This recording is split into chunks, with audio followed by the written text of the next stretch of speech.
Ravi office से घर आया तो पत्नी रितु की कमेंट्री शुरू हो गई। पता है हमारे पड़ोसी शर्मा जी का रिंकू घर से भाग गया। कहाँ? रवि चौंक कर बोला। पता नहीं, स्कूल की तो आजकल छुट्टी है। सुबह दोस्त के घर जाने की बात कह कर गया था, तब से घर नहीं आया। अरे कहीं कोई अनहोनी तो नहीं हो गई? पुलिस में रिपोर्ट की या नहीं? रवि डर से कांप उठा। हाँ, पुलिस में रिपोर्ट तो कर दी, पर 13 से 14 साल का नादान बच्चा न जाने कहाँ घूम रहा होगा, कहीं गलत हाथों में ना पड़ जाए। नाराज होकर गया है। कल रात उसको बहुत डांट पड़ी थी पढ़ाई के कारण। उसकी माँ तो बहुत रो रही है। आप चाय पी लो, मैं जाती हूँ, उनके पास बैठती हूँ। पड़ोस की बात है, चाय पीकर आप भी आ जाना, कहकर रितु चली गई। रवि जड़त तो अपनी जगह पर बैठा ही रह गया। उसके बचपन की एक घटना भी कुछ ऐसी ही थी, जरा आप भी पढ़ लीजिए। वर्षों पहले उस दिन बस से उतरकर रवि नीचे खड़ा हो गया था। अब कहाँ जाऊँ, वह सोचने लगा। पिता की डांट से दुखी होकर मैंने घर तो छोड़ दिया, आगरा से दिल्ली भी पहुंच गया, लेकिन अब कहाँ जाऊं? घर तो किसी हालत में नहीं जाऊंगा। उसने अपना इरादा पक्का किया। पता नहीं क्या समझते हैं माँ बाप खुद को। हर समय डांट, हर समय टोका टाकी, यहाँ मत जाओ, वहाँ मत जाओ, टीवी मत देखो, दोस्तों से फोन पर बात मत करो, हर समय बस पढ़ो। उसकी जेब में 500 रुपए थे, उसी को लेकर वह घर से चल दिया था। 13 साल के रवि के लिए 500 रुपए बहुत थे। दुनिया घर से बाहर कितनी भयानक और जिंदगी कितनी त्रासदीपूर्ण होती है, इसका उसे अंदाजा भी नहीं था। नीली जींस और गुलाबी रंग का स्वेटर पहने स्वस्थ सुंदर बच्चा अपने पहनाव और चाल ढाल से ही संपन्न घर का लग रहा था। बस अड्डे पर बहुत भीड़ थी। रवि एक तरफ खड़ा हो गया। बसों की रेलम पेल, टिकट, खिड़की की लाइन, यात्रियों का रेला चढ़ना उतरना, टैक्सी व ऑटो वालों का यात्रियों के पीछे पड़ना, यह सब वह खड़े खड़े देख रहा था। उसके मन में तूफान सा भरा था। घर तो जाना ही नहीं है। जब शाम तक घर नहीं पहुंचेगा तब सब उसे ढूंढेंगे। माँ रोएंगी, पिता चिंता करेंगे, बहन उसके दोस्तों के घर फोन मिलाएंगी, खूब परेशान होंगे। सब अब हो परेशान। जब पापा हर समय डांटते रहते हैं, माँ हर छोटी से छोटी बात पर पापा से उसकी शिकायत करती रहती है, तब वह रोता है तो किसी को नहीं दिखता है। पापा के घर आते ही जैसे घर में कर्फ्यू लग जाता है। ना कोई जोर से बोलेगा, ना जोर से हंसेगा, ना फोन पर बात करेगा, ना टीवी देखेगा। उन्हें तो बस बच्चे पढ़ते हुए नजर आने चाहिए। हर समय पढ़ने के नाम से तो उन्हें नफरत सी हो गई। छोटी से छोटी बातों पर दोनों झगड़ते भी रहते हैं। छोटे मोटे झगड़े से तो इतना फर्क नहीं पड़ता, पर जब पापा के दहाड़ने की और माँ के रोने की आवाज़ सुनाई पड़ती है तो वह दीदी के पहलू में छिप जाता है। बदन में कपकपी होने लगती है। अब कहीं उसका भी नंबर ना आ जाए पिटने का। वैसे भी उसके रिपोर्ट कार्ड से पापा हमेशा ही खफा रहते हैं। अगले कुछ दिनों तक घर का वातावरण दम घोंटू हो जाता है। माँ की आंखें हर वक्त आंसुओं से भरी रहती है और पापा तने तने से रहते हैं। उसे संभल कर रहना पड़ता है। दीदी बड़ी है, ऊपर से पढ़ने में अच्छी है, इसलिए उनको डांट कम पड़ती है। वह घर के वातावरण के ठीक होने का इंतजार करता है। घर के वातावरण का ठीक होना पापा के मूड पर निर्भर करता है। बड़ी मुश्किल से पापा का मूड ठीक होता है। जब तक सब चैन की सांस लेते हैं तब तक किसी ना किसी बात पर उनका मूड फिर खराब हो जाता है। तंग आ गया है वह घर के दमघोंटू वातावरण से। इस बार तिमाही परीक्षा के रिजल्ट पर मैडम ने पापा को बुलाया। स्कूल से आकर पापा ने उसे खूब डांटा मारा। उसका हृदय दुखी हो गया। पापा के शब्द अभी तक उसके कानों में गूंज रहे थे, तेरे जैसे औलाद से तो बे औलाद होना अच्छा है। उसका हृदय तार तार हो गया था। उसे कोई पसंद नहीं करता। उसकी समस्या उसके नज़रिए से कोई देखना नहीं चाहता, समझना ही नहीं चाहता। दीदी कहती है कि पढ़ाई अच्छी कर ले, सब ठीक हो जाएगा, लेकिन उसका मन पढ़ाई में लगता ही नहीं। पढ़ाई उसे पहाड़ जैसी लगती है। उसने दीदी से कहा भी था कि मैथ साइंस में उसका मन बिल्कुल नहीं लगता, उसे समझ ही नहीं आते दोनों विषय। पर पापा कहते हैं साइंस ही पढ़ो।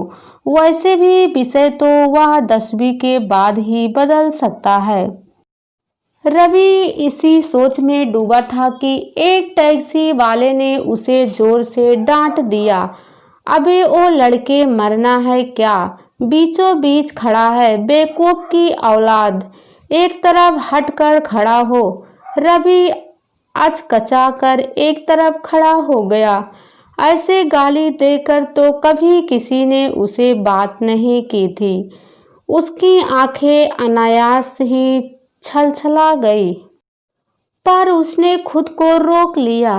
उसे इस तरह सोचते सोचते काफी लंबा समय बीत गया था। शाम ढलने को थी, भूख लग आई थी और ठंड भी बढ़ रही थी। उसके बदन पर सिर्फ एक स्वेटर था। उसने गले का मफलर और कसकर लपेटा और सामने खड़े ठेली वाले की तरफ बढ़ गया। सोचा पहले कुछ खा ले, फिर आगे की सोचेंगे। ठेली पर जाकर उसने कुछ खाने पीने का सामान लिया और एक तरफ बैठकर खाने लगा। तभी एक बदमाश किस्म का लड़का उसके चारों तरफ चक्कर काटने लगा। वह बार बार उसकी बगल में आकर खड़ा हो जाता। आखिर रवि से न रहा गया। वह बोला, क्या बात है, आप इस तरह मेरे चारों तरफ क्यों घूम रहे हैं? साला अकड़ किसे दिखा रहा है? तेरे बाप की सड़क है क्या? लड़का अपने पीले दांतों को पीसते हुए बोला। रवि उसके बोलने के अंदाज से डर गया। मैं तो सिर्फ पूछ रहा था, कहकर वह वहां से हटकर थोड़ा अलग जाकर खड़ा हो गया। लड़का थोड़ी देर बाद फिर उसके पास आकर खड़ा हो गया। कहाँ से आया है बे, अकेला है? वह आंखें नचाता हुआ रवि से पूछने लगा। रवि ने कोई जवाब नहीं दिया। अबे बोलता क्यों नहीं? कहाँ से आया है? अकेला है क्या? आगरा से। किसी तरह रवि बोला, अकेला है क्या? रवि फिर चुप हो गया। अबे लगाऊं, ए साला बोलता क्यों नहीं? हाँ, रवि ने धीरे से कहा। अच्छा, घर से भागकर आया है? उस लड़के के हौसले थोड़े और बुलंद हो गए। तभी वहां उसी की तरह के उससे कुछ बड़े 3 लड़के और आ गए। राजेश या कौन है? उन लड़कों में से एक बोला। घर से भागकर आया है, अच्छे घर का लगता है, अपने मतलब का लगता है, उस्ताद खुश हो जाएगा। उसने पूछने वाले के कान में फुसफुसाया। क्यों भागा बे घर से? बाप की डांट खाकर? दूसरे लड़के ने रवि से पूछा। हाँ, रवि उन चारों को देखकर डर के मारे कांप रहा था। माँ बाप साले ऐसे ही होते हैं, बिना बात डांटते रहते हैं। मैं भी घर से भाग गया था। माँ के सिर पर थाली मारकर वह उसके गाल सहला कर उसको पुचकारते हुए बोला, ठीक किया तूने, चल हमारे साथ चल, मैं तुम लोगों के साथ नहीं जाऊंगा। रवि सहमते हुए बोला, अबे चलना, यहाँ कहाँ रहेगा, थोड़ी देर में रात हो जाएगी, तब कहाँ जाएगा। वह उसे जबरदस्ती अपने साथ ले जाना चाह रहे थे। नहीं, मुझे अकेला छोड़ दो, मैं तुम लोगों के साथ नहीं जाऊंगा। डर के मारे रवि की आंखों से आंसू बहने लगे। वह उनसे विनती करने लगा, प्लीज मुझे छोड़ दो। अरे ऐसे कैसे छोड़ दें, चलता है हमारे साथ या नहीं? सीधे सीधे चल, वरना जबरदस्ती ले जाएंगे। इस सारे नज़ारे को थोड़ी दूर पर बैठे एक सज्जन देख रहे थे। उन्हें लग रहा था शायद बच्चा अपनों से बिछड़ गया है। उन लड़कों की जबरदस्ती से रवि घबरा गया और रोने लगा। अंधेरे गहराने लगता था। डर के मारे रवि को घर की याद भी आने लगी थी। घर वाले को मालूम भी नहीं होगा कि वह इस समय कहाँ है। वह तो उसे आगरा में ढूंढ रहे होंगे। आखिर एक लड़के ने उसका हाथ पकड़ा और जबरदस्ती अपने साथ घसीटने लगा। रवि उससे हाथ छुड़ाने की कोशिश कर रहा था। दूर बैठे उन सज्जन से अब ना रहा गया। उनका नाम सोमेश्वर प्रसाद था। एकाएक वह अपनी जगह से उठकर उन लड़कों की तरफ बढ़ गए और साधिकार रवि का हाथ पकड़कर बोले, अरे बंटी, तू कहाँ चला गया था? मैं तुझे कितनी देर से ढूंढ रहा हूँ। ऐसे कोई जाता है क्या? चल घर चल जल्दी, बस निकल जाएगी। फिर उन लड़कों की तरफ मुखातिब होकर बोले, क्या कर रहे हो तुम लोग मेरे बेटे के साथ? करूं अभी पुलिस में रिपोर्ट? अकेला बच्चा नहीं कि उसके पीछे पड़ गए। सोमेश्वर प्रसाद को एकाएक देखकर लड़के घबरा कर भाग गए। रवि सोमेश्वर प्रसाद को देखकर चौंक गया, लेकिन परिस्थितियां ऐसी थी कि उसने उसके साथ जाने में ही भलाई समझी। उम्र दराज शरीफ लग रहे सज्जन पर उसे भरोसा हो गया। थोड़ी देर बाद रवि सोमेश्वर प्रसाद के साथ जयपुर की बस में बैठकर चल दिया। सोमेश्वर प्रसाद का स्टील के बर्तनों का व्यापार था और वह व्यापार के सिलसिले में ही दिल्ली आए थे। सोमेश्वर प्रसाद ने उसके बारे में जो कुछ पूछा, उसने सभी बातों का जवाब चुप्पी से ही दिया। हारकर सोमेश्वर जी चुप हो गए और उन्होंने उसे अपने घर ले जाने का निर्णय ले लिया। घर पहुंचे तो उनकी पत्नी उनके साथ एक लड़के को देखकर चौंक गई। उन्हें अंदर ले जाकर बोली, कौन है यह? कहां से लेकर आए हो इसे? यह लड़का घर से भागा हुआ लगता है। कुछ बदमाश इसे अपने साथ ले जा रहे थे। अच्छे घर का बच्चा लग रहा है, इसलिए इसे अपने साथ ले आया। अभी घबराहट और डर के मारे कुछ बता नहीं रहा है। 2 से 4 दिन बाद जब इसकी घबराहट कुछ कम होगी, तब बातों बातों में प्यार से सब कुछ पूछकर इसके घर खबर कर देंगे। सोमेश्वर प्रसाद पत्नी से बोले, अभी तो इसे खाना वाना खिलाओ, भूखा है और थका भी, कल बात करेंगे। सोमेश्वर जी के घर में सबने उसे प्यार से लिया। धीरे धीरे उसकी घबराहट दूर होने लगी। वह उनके परिवार में घुलने मिलने लगा। रहते रहते उसे 15 दिन हो गए। रवि को अब घर की याद सताने लगी। वह अना मना सा रहने लगा। मम्मी पापा की, स्कूल की, संगी साथियों की याद सताने लगी। महसूस होने लगा कि जिंदगी घर से बाहर इतनी सरल नहीं। ये लोग भी उसे कब तक रखेंगे? किस हैसियत से यहाँ पर रहेगा? क्या नौकर की हैसियत से? 13 से 14 साल का लड़का इतना छोटा भी नहीं था कि अपनी स्थिति को नहीं समझता। और एक दिन उसने सोमेश्वर प्रसाद को अपने बारे में सब कुछ बता दिया। उससे फ़ोन नंबर लेकर सोमेश्वर ने उसके घर फ़ोन किया। जहां बेसब्री से सब उसको ढूंढ रहे थे। एकाएक मिली इस खबर पर घर वालों को विश्वास ही नहीं हुआ। जब सोमेश्वर जी ने फोन पर उनकी बात रवि से कराई तो वह फूट फूट कर रो पड़ा। मुझे माफ कर दो पापा, मैं आज से ऐसा कभी नहीं करूँगा। मन लगाकर पढ़ूंगा, मुझे आकर ले जाओ। कहते कहते उसकी हिचकियाँ बंध गई।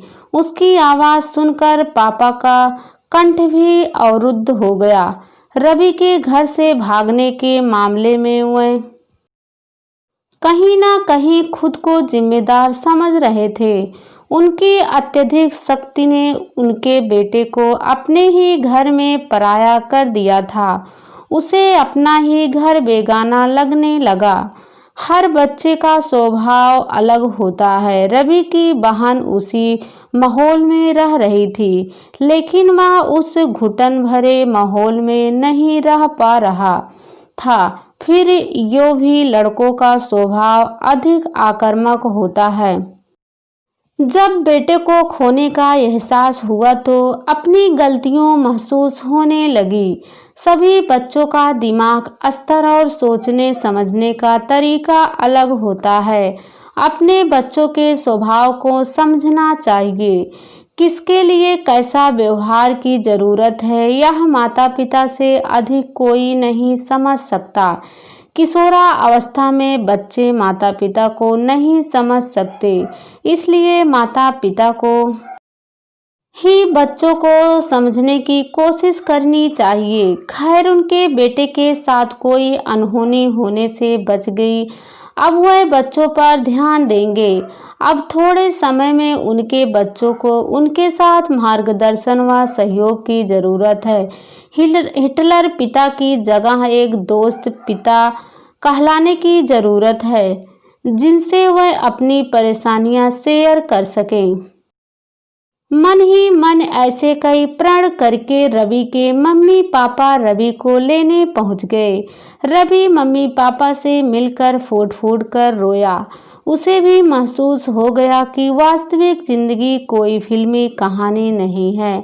अपने माता पिता से ज़्यादा अपना और बड़ा हितैषी इस संसार में कोई नहीं। उन्हें ही अपना समझना चाहिए तो सारा संसार अपना लगता है, और उन्हें बेगाना समझकर सारा संसार पराया हो जाता है। ये 15 दिन रवि और रवि के माता पिता के लिए एक पाठशाला की तरह साबित हुए। दोनों ने ही जिंदगी को एक नए नजरिए से देखना सीखा। रवि अभी सोच में ही डूबा था कि तभी दुखी सी सूरत लिए ऋतु बदहचाव सी आई। वह अतीत से वर्तमान में लौट आया। सुनो जल्दी चलो जरा, बड़ी अनहोनी घट गई। रिंकू की लाश हाईवे पर सड़क किनारे झाड़ियों में पड़ी मिली है। पता नहीं क्या हुआ उसके साथ। क्या सुनकर रवि बुरी तरह से सिहर गया। अरे यह क्या हो गया, बहुत बुरा हुआ।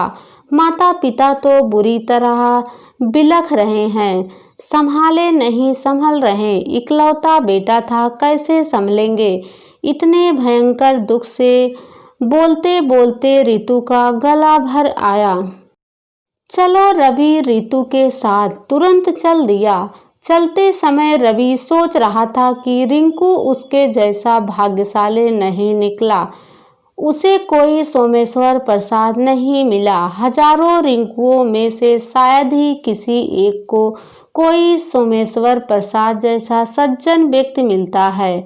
बच्चे सोचते हैं कि शायद घर से बाहर जिंदगी फिल्मी स्टाइल की होगी। घर से भागकर वह जाने अनजाने माता पिता को दुख पहुंचाना चाहते हैं, उन पर अपना आक्रोश जाहिर करना चाहते हैं। पर माता पिता की छत्र छाया से बाहर जिंदगी 3 घंटे की फिल्म नहीं होती, बल्कि बहुत भयानक होती है। बच्चों को इस बात का अनुभव नहीं होता। उन्हें समझने और संभालने के लिए माता पिता को कुछ साल बहुत सहन शक्ति से काम लेना चाहिए। बच्चों का हृदय कोरे कागज जैसा होता है। जिस पर जिस तरह की इबरात लिख गई, जिंदगी की धारा उधर ही मुड़ गई, वही उनका जीवन व भविष्य बन जाता है।